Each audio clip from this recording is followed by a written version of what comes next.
చాలా మంది క్రైస్తవులు కూడా ఇగ్నోరెంట్, చాలా తెలియక మాట్లాడుతుంటారు. కొంతమంది క్రైస్తవులకి ఫ్యాషన్ అయిపోయింది. యేసు ప్రభు డిసెంబర్ 25న పుట్టినట్టు మీకు తెలుసా? ఆయన 25న పుట్టలేదు.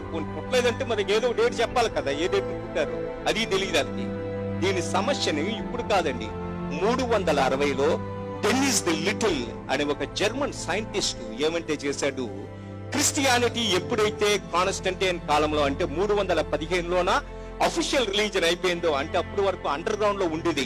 19 మంది రోమన్ చక్రవర్తులు 250 సంవత్సరాలు క్రైస్తవులను నరికి పారేసేవారు. నీరో, డొమిషియన్, సిస్టమస్, Severus, Maximus, Decius, Valerius, Diocletian, Pius, వీళ్ళందరూ కూడా నరికి పారేశారు. అయితే కాన్స్టంటైన్ మొట్టమొదటి క్రిస్టియన్ చక్రవర్తి అయినప్పుడు క్రిస్టియానిటీ ఎప్పుడైతే అఫీషియల్ రిలీజన్ అయిందో అప్పటి వరకు ఈ రోజు మనకున్న క్యాలెండర్ గ్రెగోరియన్ క్యాలెండర్ అండి ఈ రోజు. అయితే యేసు ప్రభు జన్మించినప్పుడు ఉన్న క్యాలెండర్ ఏంటండి? ఈ డెనిస్ ది లిటిల్ అనే జర్మన్ సైంటిస్ట్ ఏమంటే చేశాడు, యేసు ప్రభు యెరూషలేము దేవాలయములో 8వ రోజున సున్నతి చేసినప్పుడు ఆయన పేరు ఎంటర్ అయిన రికార్డ్స్ రోమన్ లైబ్రరీస్ నుంచి తీసి ఆయన క్యాలిక్యులేట్ చేసి ఈ డేట్ ని ఫిక్స్ చేసిందండి. యేసు ప్రభు జన్మదినము రోమన్ కాలమాన ప్రకారం ఏంటంటే 754 AUC.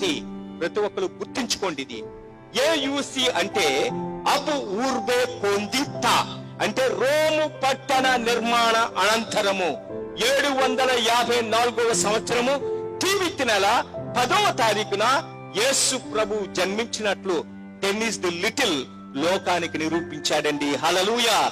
ఆ రోజు నుంచి క్రైస్తవ లోకం అంటే మన గ్రెగోరియన్ క్యాలెండర్ లో డేట్ ఏంటంటే డిసెంబర్ 25. ఈ రోజు లోకమంతా కూడా తెలుసో తెలియకో జనవరి 1 రాగానే హ్యాపీ న్యూ ఇయర్ అని మందు కొట్టేసి యాక్సిడెంట్లు చేసేసుకొని తాగేసి పడిపోయి అన్ని పండుగలు చేసుకుంటారండి. ఏంటి తెలుసా జనవరి 1 హ్యాపీ న్యూ ఇయర్? లోకానికి తెలియదు. జనవరి 1 ఏంటంటే ఈయన డిసెంబర్ 25న పుట్టినప్పుడు 8వ దినాన ఈయన నామకరణము చేసిన దినము, సున్నతి చేసిన దినమే జనవరి 1 అండి. యేసు ప్రభు యొక్క పేరు పెట్టిన దినమే జనవరి 1. ఈ రోజు ఎవరైనా జనవరి 1 అని ఎగిరి గెంతేసి సెలబ్రేట్ చేసుకుంటే దాని అర్థం ఏంటంటే యేసుకి పేరు పెట్టిన దినం యెరూషలేము దేవాలయంలోన.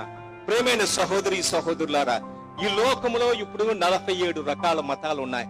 ఎవరు ఏ మతానికి చెందినా, ఎవరు ఏ దేశానికి చెందినా, తెల్లవారు లెగిసి ఒక క్యాలెండర్ లో డేట్ చూసినా, ఆఫీస్ కి వెళ్లి సంతకం పెట్టినా, బ్యాంక్ చెక్ మీద డేట్ వేసినా గుర్తుంచుకోవాల్సింది ఏంటంటే ఈ రోజు డిసెంబరు అంటే 2011 సంవత్సరాల 12 నెలల 12 రోజులు అనడానికి కారణం ఏంటంటే 12/12/2011 అని రాస్తే నా దాని అర్థం ఏంటంటే దేవుడు ఈ లోకానికి మానవ రూపములో యేసు ప్రభువుగా వచ్చి 2011 సంవత్సరాల 12 నెలల 12 రోజులు అయిందని అర్థం.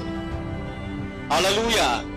అది నువ్వు నమ్మినా నమ్మకపోయినా అదే ఈ రోజు సత్యం.